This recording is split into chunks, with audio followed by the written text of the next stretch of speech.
Hej alle sammen, vi hedder Ida, Anna, Oliver, Daniel. og jeg hedder Isabella, og vi vil gerne fortælle om kul og olie. solens energi er grundlag for alt liv på jorden. Kulstof indgår i alle organismer, lige fra planter til dyr til mennesker. Planterne de renser luften for CO2. Planterne de skal nemlig bruge CO2 for at vokse. Ved hjælp af solens lys så kan planterne omdanne CO2 og vand til både kulhydrat, fedt og protein. Når planten laver sukker, altså glukose, så kan processen skrives, som det ses her. Balancen, hvor i planterne renser luften for CO2 og omdanner det til ilt, er dog blevet svækket. Det er blevet efter, at vi mennesker for alvor begyndte at bruge energi. Problemet er, at vi på få 100 år har afbrændt kulstof, som det har taget millioner år at lagre. For millioner år siden blev enorme mængder planter bevaret i store sumpskove. På bunden af sumpene var der ingen ilt til at nedbryde planterne, og planterne de blev efterhånden omdannet til kul. Det sker under intens tryk og høje temperaturer. I første omgang så var det alt det organiske materiale, der blev omdannet til tørv. Og tørv, det dannelsen af aflejringerne af det her døde plantemateriale i en sump, sker hurtigere end nedbrydningen. Og det sker, når der er iltfattige forhold, og selve omdannelsen det skyldes, at bakterier de trives rigtig godt i det her iltfrie miljø.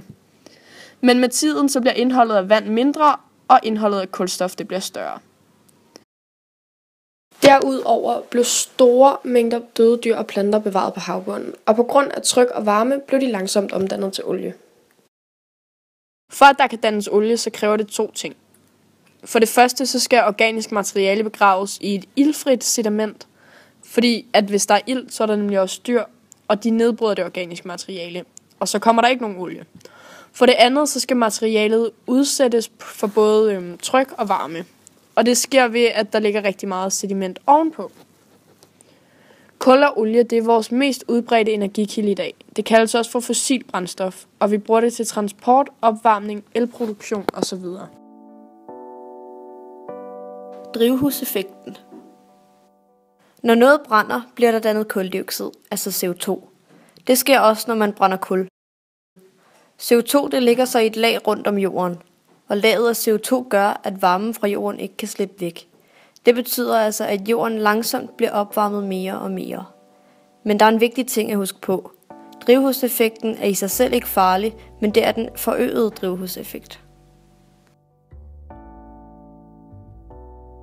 Hvordan omdanner vi kul og olie til energi?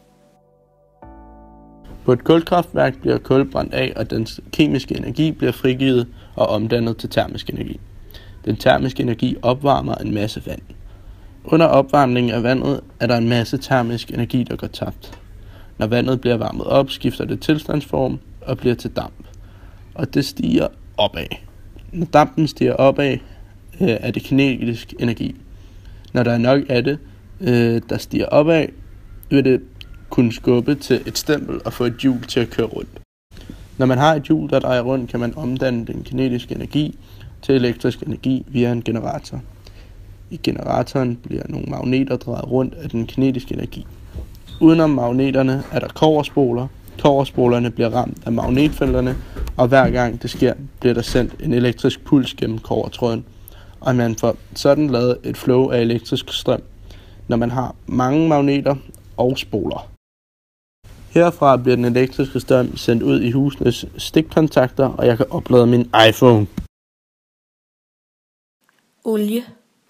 Ligesom kul er olie lavet af planter og andre organismer, der bliver fanget under jordens overflade. Organismerne er blevet omdannet under meget højt tryk og høje temperaturer igennem millioner af år. Olien befinder sig i lommer, i porøse stenlag eller som oliesand. Olie har en kemisk energi, og den bruger vi til for eksempel at starte vores bil, så vi kan komme i skole og på arbejde. Olies negative indvirkning på klima og miljø. Olie det indeholder flere elementer, der kan skade miljøet. Forbrændingsprocessen af olie det danner CO2, og det bidrager til klimaforandringerne. Derudover så dannes der også SO2, som altså er svovldioxid, så dannes der støv og nitrogenoxider. Olie kan bruges til at producere el og varme i forskellige former for kraftværker.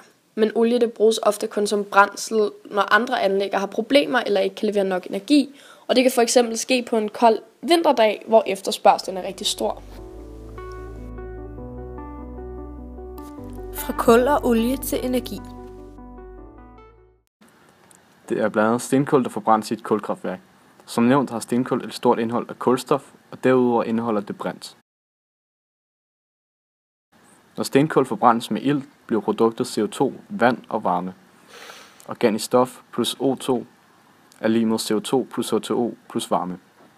Derudover indeholder stenkul også svovl. Når svovl forbrændes, er produktet svovldioxid og varme. Svovldioxiden reagerer med ilt i luften og danner svovltrioxid. Svovltrioxid reagerer derefter med vand i luften og danner svovlsyre. Hvis forbrændingen foregår ved høje temperaturer over 1200 grader, kan kvælstof fra luften reagere med ilt og danne kvælstofoxider. Jo højere temperatur, jo mere NO dannes der. Kvælstofoxider er farlige, fordi de er giftige og kan danne salpetersyre, som falder ned på jorden som sur regn.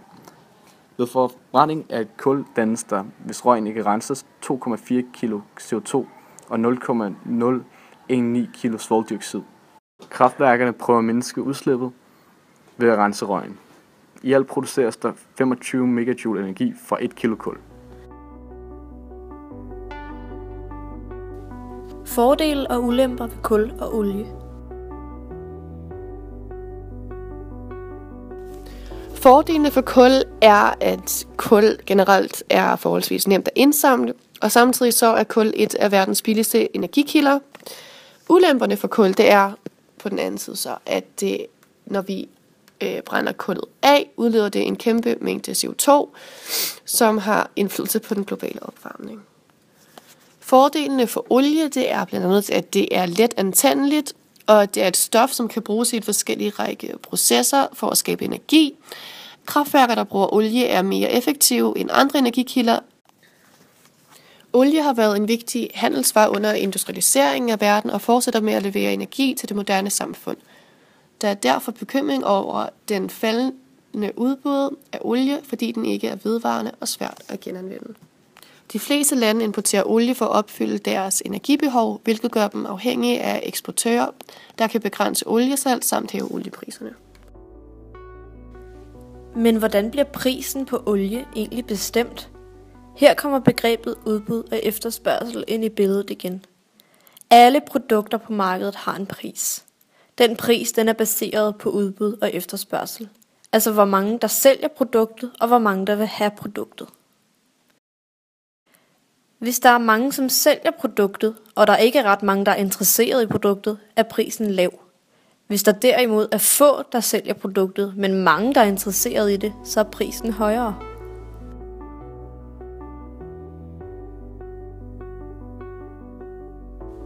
Men hvilke konsekvenser er der ved brug af fossile brændstoffer? I Danmark bliver en stor del af vores strømproduktion lavet ved, at man brænder fossile brændstoffer af. Fossile brændstoffer er olie eller kul, som er dannet af døde dyr eller plantedele, som er mange millioner år gamle. Når man brænder fossile brændstoffer af, så sker der et stort udslip af gasser, blandt andet CO2. CO2 er i sig selv ikke farligt. Faktisk er CO2 vigtig for blandt andet planter, som omdanner CO2 til ilt ved hjælp af fotosyntesen. Det, der er farligt ved CO2, er, at når man brænder så mange fossile brændstoffer af, at der skabes et overskud af CO2, som planterne ikke kan nå at omdanne til ilt.